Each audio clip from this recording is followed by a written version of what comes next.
This issue to extinguish the licence for PEP-11 needs to be urgently debated today. My electorate of Mackellar and the people up and down the coast of the northern beaches were absolutely horrified after being promised by both sides, by both large parties at the last election, that this would never go ahead, that it was dead in the water, 100%, exclamation mark, full stop. There was no chance that this would go ahead.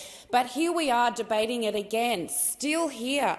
It needs to be urgently debated today because the people of Mackellar and all the other electorates that it affects have had this hanging over our heads for way too long, for year after year after year, and we've been promised that it would be dead in the water. And now we know that it has gone back to the joint authority.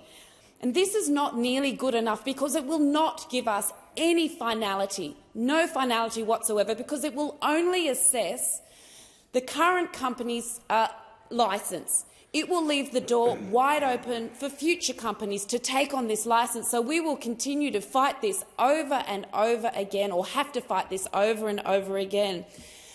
There is also this current process of it being assessed by the joint authority leaves it open to be challenged in court again because of the argument of apprehended bias, because we know that the comments from both the Prime Minister, from the Minister for Resources, from all sides of government have publicly commented that they do not support it. So there would be a good reason to challenge this in court.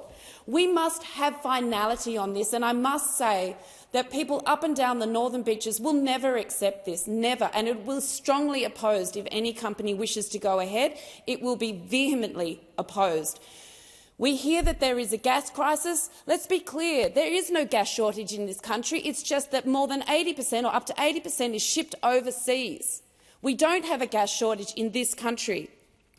Even in Japan, which is one of our greatest markets, in their latest strategic energy plan, they're reducing their gas consumption by 30% by 2030. The world is in transition. We are moving to the future. We are moving away from fossil fuels.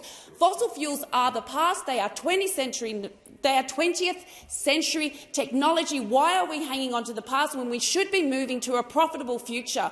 In renewables, we know that the whole world is transitioning, so why aren't we? Why do we have people hanging on to the fossil fuel past? It is time to move forward to a profitable future. The people of Mackellar and up and down the coastline want some absolute certainty about this. We cannot keep debating it. We've been promised by both sides of government. Now is the time to act, and this is the way with this amendment to get some finality and some certainty around this. It's time to move on and move into the future. The transition is on. Let's do it. Let's make a profitable future for our country, and it's time to debate this now. No more delay. Thank you.